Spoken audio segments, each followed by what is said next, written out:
I'm going to make red velvet cupcakes for you. I love red velvet cake. I don't love the artificial food coloring that they use to turn it red.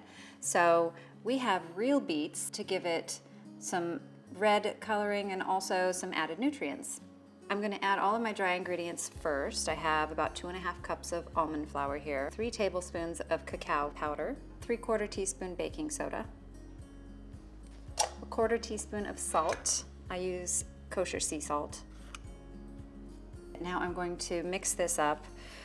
It's going in the food processor anyway, it's not that important, but I just like I use my pastry blender and it mixes it up and also gets all of the clumps out.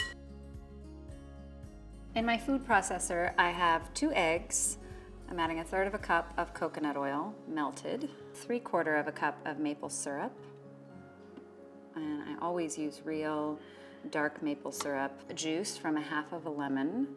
I realize this may vary depending on how juicy your lemon is, if they're in season, it's okay. But the tanginess and the acidity of the lemon does brighten it up and give it more of that red velvet flavor. It also helps with the coloring.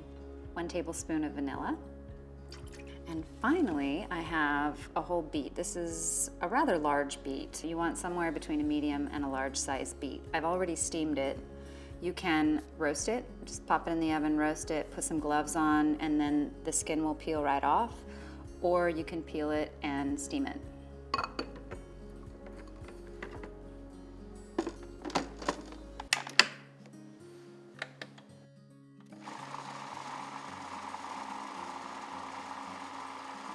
Look at that beautiful pink color. Now I am going to add in my dry ingredients.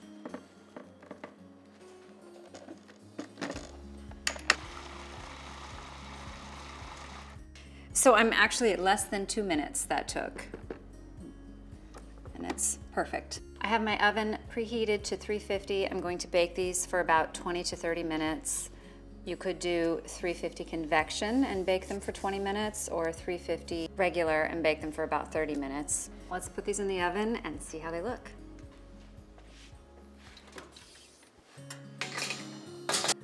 The best way to reheat these the next day and the coming days is to throw them in an air fryer on high for 3 to 5 minutes.